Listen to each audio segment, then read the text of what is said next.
Hello guys! Welcome to my channel. Ngayon ay magluluto naman ulit tayo ng isang simpleng recipe. Ito ay ang sarsyadong isda. Ayan, at naka-ready na po ang tilapia. Nilagyan nga lang natin ng asin bago iprito para naman may lasa.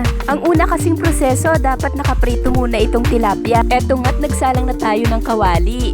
Lagyan mo lang ng mantika at kapag mainit na ang mantika, pwede na nating ilagay ang isda. Isang isda lang tong ipiprito namin. Malaki naman at kakaunti lang kami dito sa bahay, kaya sa tingin ko, kasya na sa aming lahat ito. At sa panahon ngayon, napakahirap ng buhay, ang mamahal ng mga bilihin sa palengke. Kaya kailangan talaga budgeting mabuti ang ating mga kinikita. Ayan, at luto na po ang kabilang side, kaya baliktarin na natin para yung kabilang side naman ang ating lutuin. Kapag naiprito naman na ito, ay mabilis na lang mamaya sa pagsarsyado natin. Ayan, at luto na. Kaya ang isusunod naman nating iprito ay ang tokwa.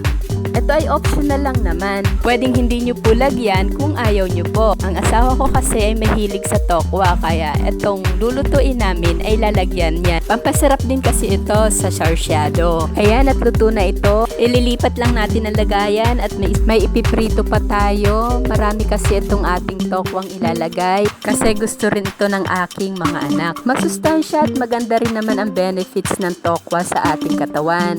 Kaya paminsan-minsan kumain din kayo ng tokwa. Kung hindi pa kayo nakakatikim nito, try nyo rin po. Baka magustuhan nyo lalo na ang pritong tokwa. Ayan, at luto na rin ito, kaya ililipat na natin ang lagayan. Dito na rin tayo magigisa sa kawali na ating pinagprituhan. Ayan, at igisa na natin ang kamatis, bawang at sibuyas. Papalambutin lang natin ang kamatis kasi mas masarap yung lutong-luto yung kamatis para lumasa ng bongga ang ating sarsyadong isda. At kapag luto na yung kamatis, lagyan natin ng 1 baso o 2 basong tubig. Papakuluin lang natin ito at ilalagay na rin natin ang nor chick at isusunod na rin natin dito ang 2 pirasong itlog. Hindi na namin binatiyan, diretso na dito sa ating niluluto. Mas masarap para sa amin yun. Ngayon, ilagay na natin ang ating prinitong isda kanina. Ayan, papakuluin lang natin ng konti kasi luto naman na yan. At pagkatapos, ilagay na rin natin ang prinito nating tokwa. Konting pakulo lang yan. At huwag mo namang kalimutang mag-like and subscribe sa aking channel. At ayan, luto na po ang ating sarsyadong isda na may tokwa.